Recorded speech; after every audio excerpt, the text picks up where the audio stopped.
देख ली ब्रह्मास्त्र? अगर हाँ तो ये वीडियो आपके लिए है, अगर ना तो बहुत स्पॉइलर वार्निंग, पहले फिल्म देखो उसके बाद वापस लौट आना, अपन इधर ही मिलेंगे, टेंशन नॉट। सबसे पहले बात करेंगे ईशा की। फिल्म में इनको नॉर्मल ह्यूमन दिखाने की पूरी कोशिश की गई है, लेकिन कभी सोचा ईशा के पास आते ही शिवा की आग अंगार में क्यों बदल गई, और अनीश सर ब्रह्मास्त्र का टुकड़ा शिवा के हाथों में ना देकर ईशा को क्यों पकड़ाते हैं, और फिर शिवा के फ्लैशबैक में हमेशा ब्रह्मास्त्र के साथ जुड़े हुए लोग ही दिखाई देते हैं, तो ईशा का लाइव एक्सीडेंट शिवा के सपनों में कैसे आया। दोस्त, ये ईशा कोई और नहीं, हिंदू रिलीजन में मेंशन गॉडेस शक्ति है, वो जिनके बिना शिव अधूरे हैं और जिनके साथ मिलकर पूरे हो जाते हैं। कोई बड़ी बात नहीं है अगर ईशा का कैरेक्टर इस ब्रह्मास्त्र की कहानी का असली मास्टरमाइंड निकले। अब बात करेंगे जुनून उर्फ मोनी रॉय की। बहुत क्लियर शब्द बोले थे इन्होंने, मेरी जान मेरी है ही नहीं, मेरी जिंदगी का सिर्फ एक मकसद है ब्रह्मास्त्र। हाथ के बगल में आपने अग्नि अस्त्र को नोटिस किया जिसमें देव की शक्तियां मौजूद हैं। क्या लगता है देव ऐसे ही किसी को भी अपना सबसे ताकतवर अस्त्र पकड़ा देंगे? फिल्म के एंड में जुनून ने जल अस्त्र का भी इस्तेमाल किया था। कैसे? ध्यान से सुनो, ये जुनून कोई और नहीं शिवा की बहन हो सकती है। बेटा तो चला गया था माँ के पास, बेटी ने बाप को जिंदा रखना अपनी लाइफ का मिशन बना लिया। वैसे भी ऑडियंस जितना मोनी रॉय की एक्टिंग की तारीफ कर रही है, इनका पार्ट 2 में रोल बढ़ाया जाना 200% कंफर्म है। तीसरा इंटरेस्टिंग कैरेक्टर है गुरुजी का।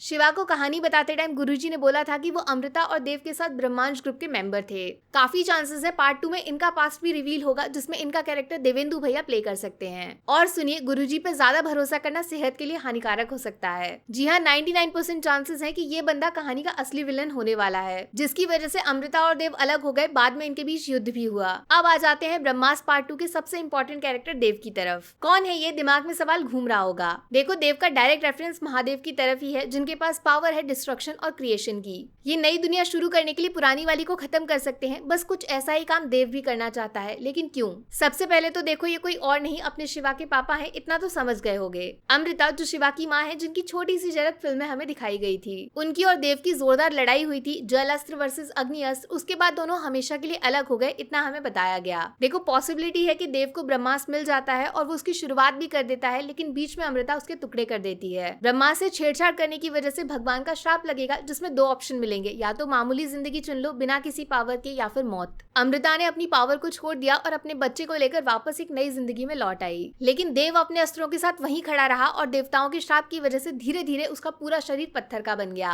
अब चूंकि अमृता प्रेग्नेंट थी और उसके अंदर देव का एक हिस्सा मौजूद था, तो शिवा के जन्म लेते ही देव के पत्थर वाले शरीर में जान लौट आई। पूरी तरह मरा भी नहीं और पूरी तरह जिंदा भी नहीं हुआ। हो तो ये भी सकता है कि अमृता की मौत का जिम्मेदार कोई और नहीं, खुद शिवा है, जिसके अंदर देव के अग्नि अस्त्र की पावर ने अमृता को जला डाला। अब दो रीजंस हैं जिसकी वजह से देव ब्रह्मास्त्र को जल्द से जल्द दोबारा पाना चाहता है। पहला तो देवताओं के श्राप से आजाद होने के लिए ब्रह्मास्त्र का वापस जुड़ना जरूरी है, जिससे देव जिंदा हो जाएगा, जो फिल्म के एंडिंग में हो भी गया। दूसरा, इस दुनिया को खत्म करके जल्द से जल्द एक नई दुनिया की शुरुआत करना, जिसमें देव और अमृता फिर से एक बार मिल सके। जैसा कि आपको शिव पार्वती की हिस्ट्री में भी पढ़ने को मिल जाएगा, भगवान शिव जब माता पार्वती से अलग हुए तो वापस तभी मिले जब उनका पुनर्जन्म हुआ। अब इस थियरी का इस्तेमाल करने से कहानी का मेन ऑब्जेक्टिव देव कोई विलन नहीं है, उसने जो किया अमृता को पाने के लिए किया, ये क्लियर हो जाएगा। वैसे भी अयान मुखर्जी जो फिल्म के डायरेक्टर हैं, इनकी ताकत है लव स्टोरी, प्यार कहानी का फैसला करता है हमेशा इनकी फिल्मों में। इसीलिए हो ना हो पार्ट 1 की तरह पार्ट 2 भी अमृता और देव की लव स्टोरी को ही फोकस में डालेगा। देखो, अमृता वाले कैरेक्टर में तो दीपिका है ही, ये बात 110% कंफर्म हो चुकी है,